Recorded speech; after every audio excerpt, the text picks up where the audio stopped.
و دوای ئەوەش ئەم دەسی پێکردن و گاڵتە پێکردنەوە بەس لە کوردستانێ نازانم لە جنوب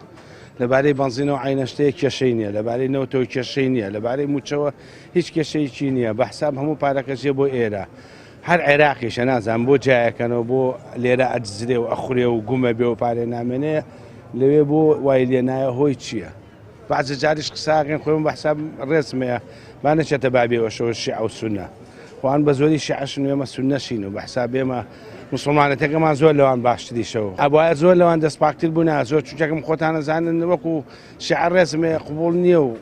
خەڵک لێرە گلەیان لێکا و ڕاست ناڵە بەڵام وەکو خۆمان ئێمە بۆیە باشتر بین و پاکتر بین و بەڵام لە بازێ بوارە زۆر مسلمانین لە بازێ بواری شەوا بزانم لە نتاق و چارچەوەی مسلمانەتیە دەرەچینە جنا مەعاش بۆ خوێ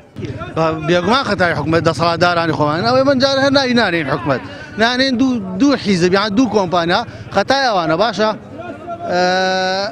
پارێکی زۆریان هەیە ئەبێ بەشی خۆیان لابن ئینجا گەلەی زیان بوو بەشی میلەتێ نەگەر زیاد نەبوویتە میلەت دەبێت چاوەڕێی ڕەحمی خوا بکات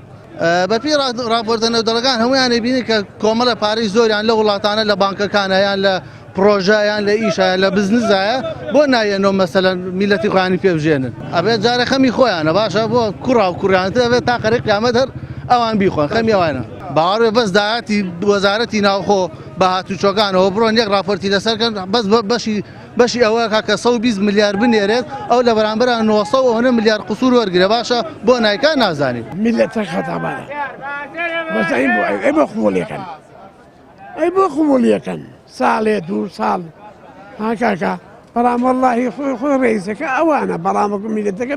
بێ ئەوە داوە زۆریش نەک ملیسە ئەمڕۆ چێ داماوە ئەو داماوکەکرێت چیە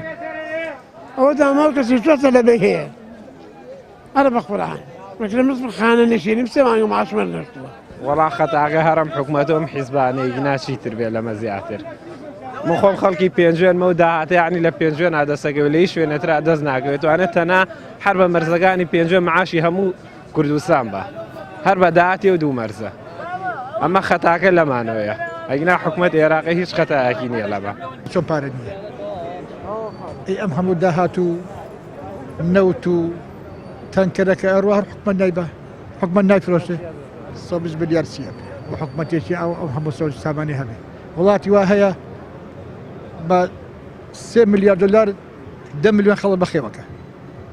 وەکو ئەردەن